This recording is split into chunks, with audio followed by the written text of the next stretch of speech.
Daddy eats lots. Daddy eats lots. Daddy eats lots. Munch, munch, munch. Hello and welcome to Daddy Eats Last, where we discuss the challenge of being a man in modern society. And God, there are a lot of those at the moment. And we also talk about whatever the hell that even means. I'm Kane, and joining me this evening are Ryan and Maddie. Firstly, gents, how are you both? Good, boys.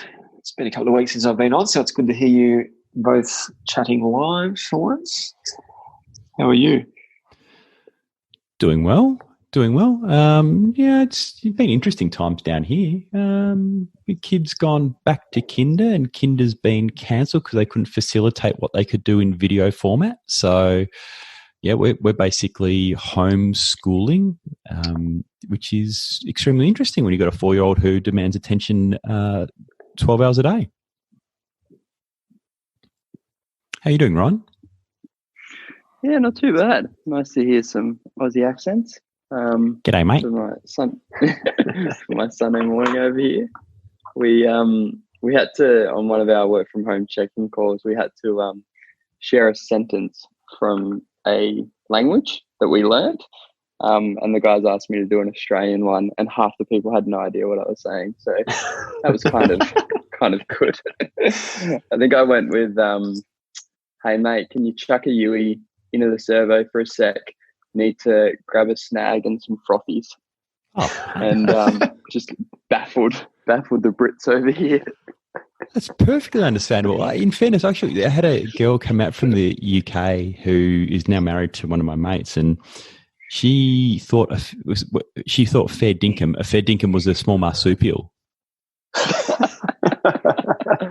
Yeah, so for anyone listening to us overseas, a snag is a sausage in a bun, frothies are some beers, a Yui is a U-turn in a car, and a servo is a service station.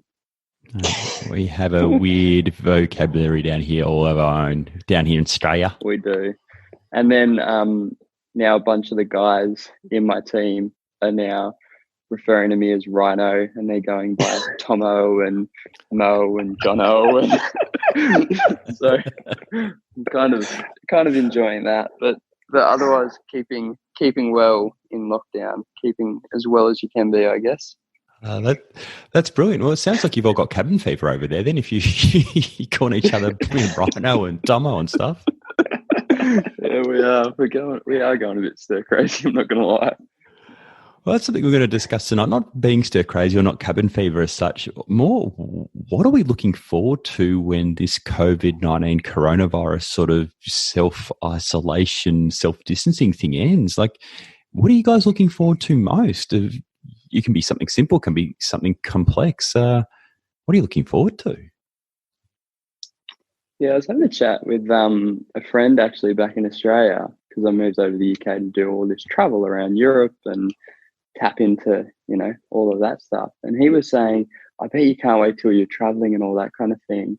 And I responded back to him and said, mate, I can't wait till I can sit in a cafe and have a coffee or just go to a pub for a pint, let alone get on a plane to, some vineyard in Paris. Like, that's so far from the mind at the moment that I think I'm just looking forward to just interacting with people out of video.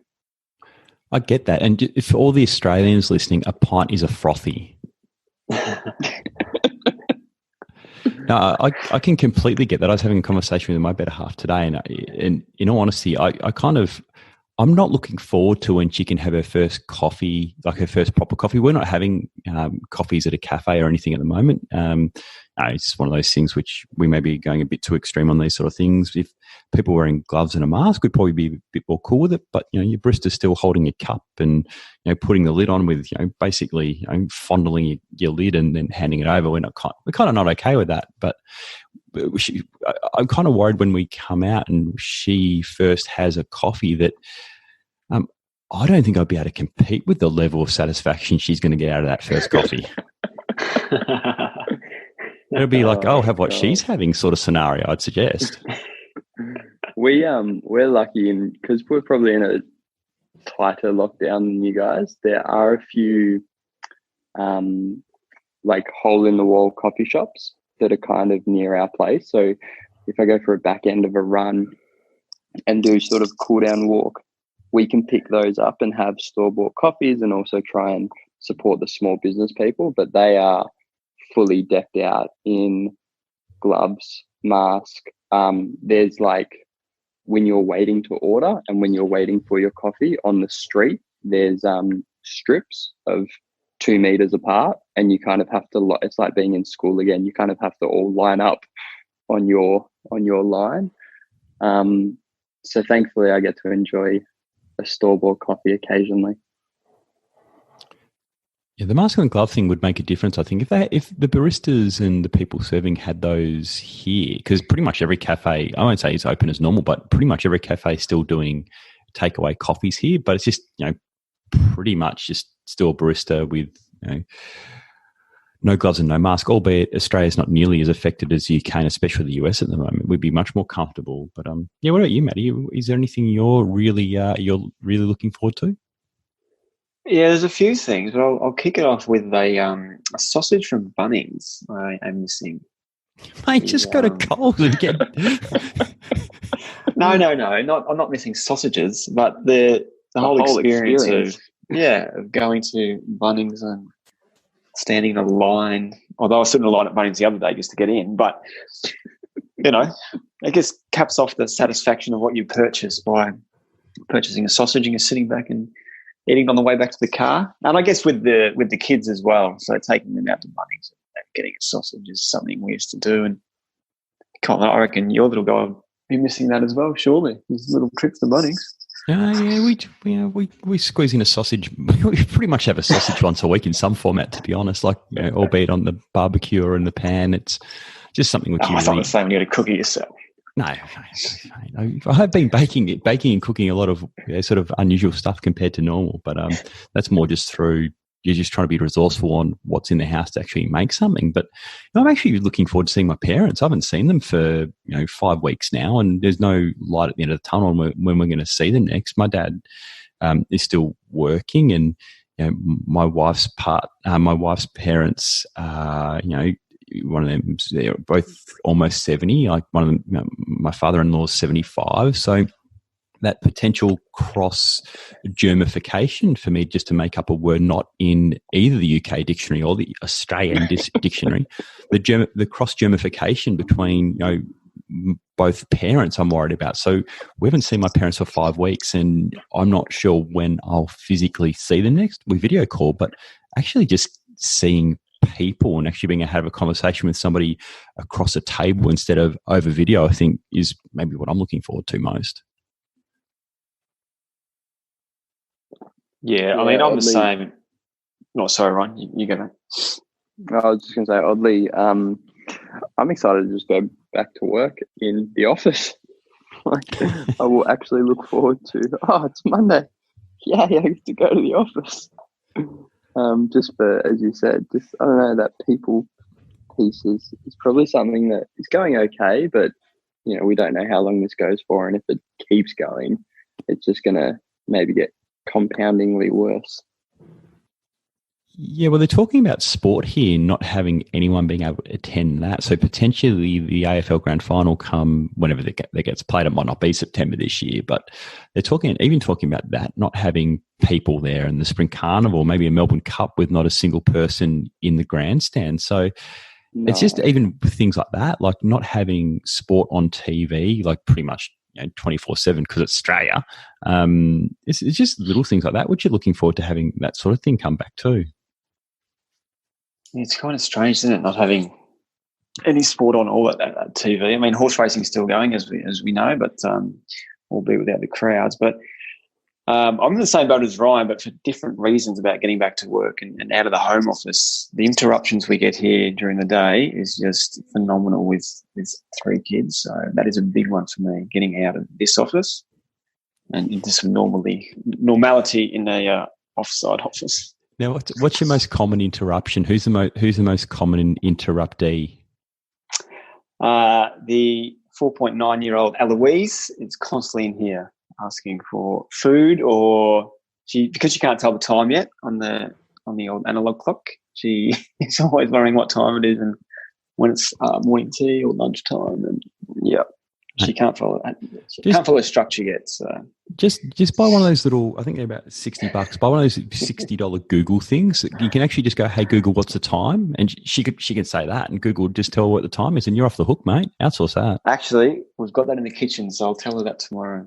Go and ask Google. And then you tell it to then you can tell it to stream ABC Kids Listen on TuneIn Radio, and then she can listen to ABC Kids to her heart's content. So you pretty much, you don't even have to be a dad anymore. Google could do most of it. Google will replace you.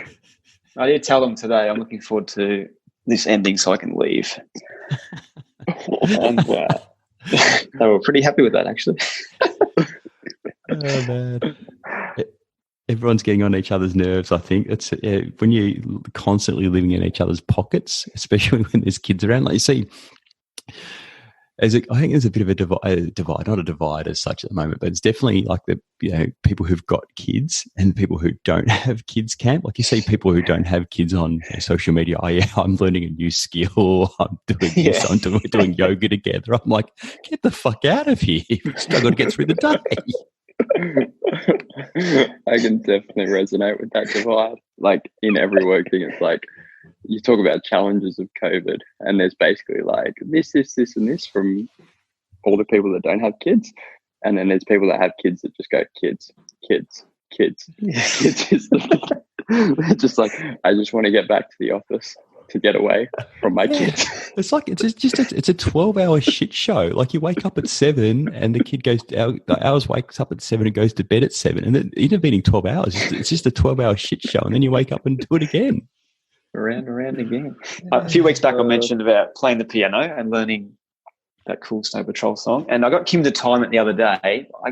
Every time I open up the piano lid, there's about 4 to 6 seconds before someone else is banging keys as well. So I don't think on the other side of this I'll be playing that tune for you fellas. You may struggle with that. Well, I'll keep you can keep living vicariously through me learning Spanish. Might have to, I think. But I'm looking forward to, because we're in a little bit more of a lockdown here. I'm just looking forward to getting a haircut and having grown a solid work from home beard at the moment, which I have no intention of letting go until this is over. I'm really looking forward to going to like one of these English barbers and just getting a cutthroat shave with a glass of whiskey and just going. That to me, I think when I can do that, I'll be like, oh, we're coming out of COVID, and I can return to society without the re-emergence of Rhino. Nope, exactly.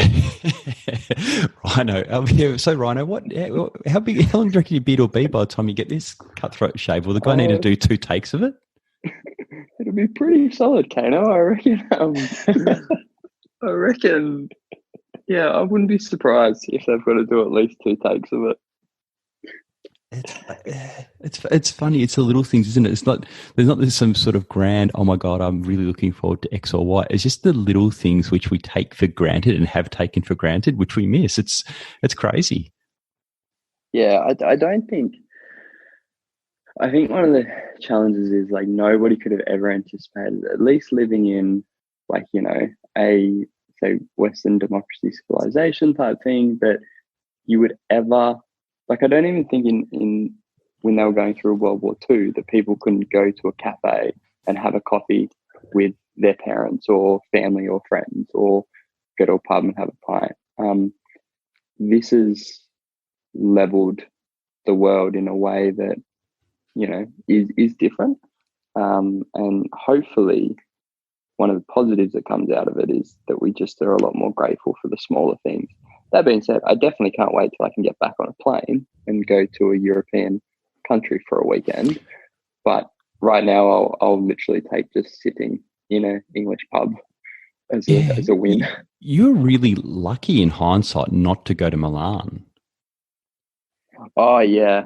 So for people that don't know, we had a trip to Milan on I think around the 15th, 16th of March.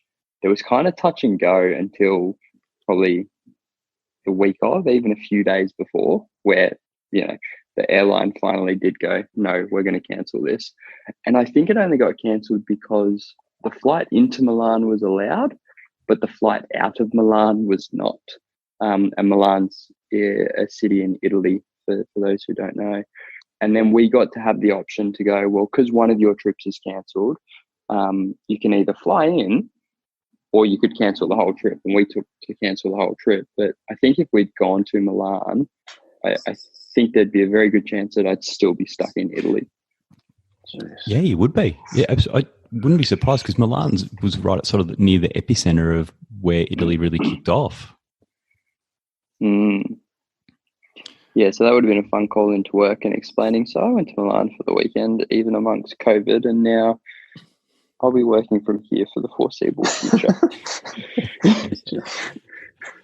Another thing that I'm really looking forward to is actually just being able to just duck down to the shops and get, a handful of things instead of having to, basically go in with a hazmat mask on and, hand sanitize, in my entire body on the way in and the way out. Like just another little thing of just being able to duck down to the shops and, get 2 or 3 things instead of making it like a complete saga. And do you guys have over there where like you have to line up to get into the shops because there's only so many people that can be in there at one time? Yeah. Not to have to line up will be nice. Yeah, we've done online shopping for the last, I'd say, at least 4 years. We've been getting our shopping delivered by Woolies or Coles, primarily Woolies. We haven't been able to do that for the last 3 months because quite rightly they've prioritised people who need it more than us. But even being able to go back to that normality of our weekly shop being something which we can control is would be nice as well. I saw the other day the neighbours showed me a video of a drone delivering a coffee and a muffin to someone's house down in somewhere in Queensland, Logan, I think, which was pretty cool. Wow, those people in Logan just getting drone deliveries and stuff. That's a snobby end of town, isn't it, Matty? Oh, quite the opposite. Quite the opposite, yeah. I thought that's what do they call that? Then they deliver things, they don't touch you. Contactless. That is proper. Contactless. Yeah. That is ultimate contactless. Well, if I had a drone, or if anyone was to in my area want to get a drone and deliver me some stuff, I'm happy to take it because even things we're ordering online from like Target and Kmart and things like that, and we've ordered a set of hair clippers so my hair doesn't go back to 2004 cane where it was down past my ears. Everything's taking like a week or 2 weeks to get here now just because Australia Post are getting smashed. So again, being able to control my haircut, I've promised my little fella he can shave my head when it gets here, so that'll be fun. That's great. That'll keep him busy for 5 minutes. Yeah, that's 5. Hey, Ryan, that is 5 minutes out of the 12 hours. That's very true. Is there anything you guys are hoping to like that you think you'll miss from the COVID-19 world that we're in? We're looking forward to going back and having things. Yeah, is there anything that you're like, oh, maybe I'd miss this, or maybe I want to keep this when we do go back to the world? I just got to look from my from TK, just like, are you serious? So it might be a very short question, but maybe a bit of, obviously there's a bit of extra time floating around. Don't tend to fritter away time as much, or maybe you do, but there's more of it, so less of it seems to kind of just dissipate. I seem to be spending a bit more time or putting a bit more effort into what we have, and I do most of the cooking, so what we have for dinner and what we eat. So maybe just the quality of food that we're eating might be something which I might miss, but I'd probably equally happy just go back to having a sausage and bread. So maybe I won't miss it. I think, and I think probably for you as well, Kane. I think even though at the moment it's a pain in the ass having everybody at home, but I think once something goes back to normal and the kids are at school full time and the house is quiet again, I think we might look back and go, gee, it was good having everybody there. The quality time you get to spend with your kids at the moment, even though it's, like I said, a pain, it is that extra quality time that we probably wouldn't have had this virus not happened. So maybe there's silver cloud there. Yeah, no, don't disagree completely. No. I'm with you. It's very rare that like everyone's home. Like usually there'll be one parent home, and in your instance, maybe one of the kids. But to have everyone at home, there are moments in each day where you go, "Well, that's actually really nice," and there's moments where you just want to, put everyone in a headlock. So yeah, if you look back at the nice times, then I can understand that. Yeah, I was thinking about it. I think I'll miss how much money I'm saving at the moment, to be honest. It's actually quite nice to be like, ooh, that's quite a bit that's being saved away, which will probably, once everything opens up and I start to tap into the leave that I'm getting right now, will probably dissipate quite quickly when I can go to the English pubs and travel around Europe. But and probably just that little bit, like you said, Kane, that little bit of extra time that just is floating around that bit more. Like I'm finding that like I usually meditate pretty well, but I'm pretty much like at 100% compliance rate at the moment of being able to fit that in, being able to fit in a bit of yoga, being able to fit in a bit of Spanish learning. So just that little, maybe without the commuting and all that kind of thing. Having that time to do some of those things. You were definitely on the no kid side of the divide. Absolutely. Like I'm at the point where I'm sorting out like consolidating super and boring financial shit. I'm kind of like, ooh, I'm going to tackle these things because now is the time to do it. So quite happy to be on the no kid side right now. Yeah, now this would also be the most you'd ever spent time wise with TK in sort of a block of time. Would it be as well? Yeah. How's that going for you? Yeah, it's a big silence. Well, I'm trying to think of the two angles here. I'm like, I'm enjoying having the quality time. I don't know that she's enjoying having me around for so much set quality time because, yes, I'm a extrovert and we're in a house full of introverts. So I think I can be a bit much for them at times. But no, in all honesty, it is actually nice to not be traveling for work or any of that. And as you were saying, Kane, like sitting down for dinner every night and having a few hours at the end of the day, every day. Yeah, because you guys would always that will be something. Yeah, because you guys would always be sort of like, I say ships passing in the night, but dinner was like kind of a moving target for you guys. There's only be a couple of times a week, maybe three or four times a week where you'd actually sit down together for dinner. Yeah. There was a number of TK's made that observation about being over here that, you don't have any of the event stuff on at night where we have to plan separate dinners. Like all dinners are planned at the moment, that we're eating the same thing. Whereas previously in Melbourne, there would be pretty easily sort of 2 nights a week at least that would be, there's this happening or she had that happening or something was going on or, might be in Sydney or something. So that part is quite nice. Yeah, you touch on Sydney there and just, I think not probably travelling as much between places. I don't think going forward as many people will be spending as much time on planes just to commute between a Melbourne and a Sydney, or people jumping on a plane to London for a 2-hour meeting and then flying back a week later, or going across for stuff like that.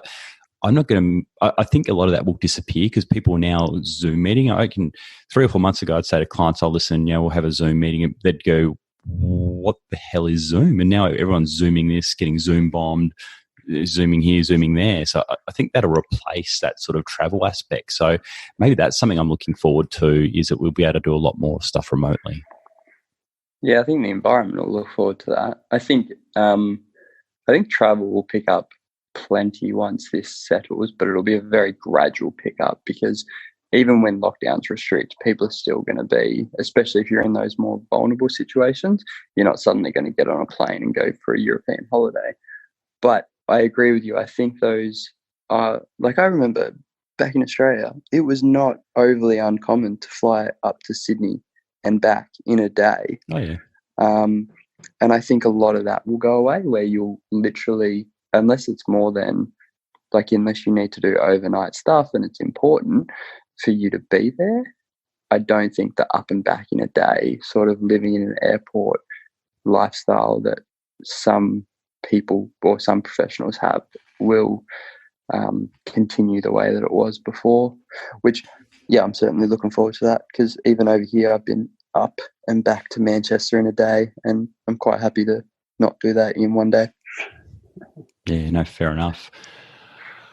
Well, boys, I think that might be a good place to wrap up for this week of Daddy Eats Last. Remember to subscribe to Daddy Eats Last on iTunes or wherever you listen to your podcasts if you haven't done already. And while you're there, please leave a review. Also, just comment on what you're looking forward to once COVID-19 ends and you can go back out into the wild world of normality, whatever normal looks like for you.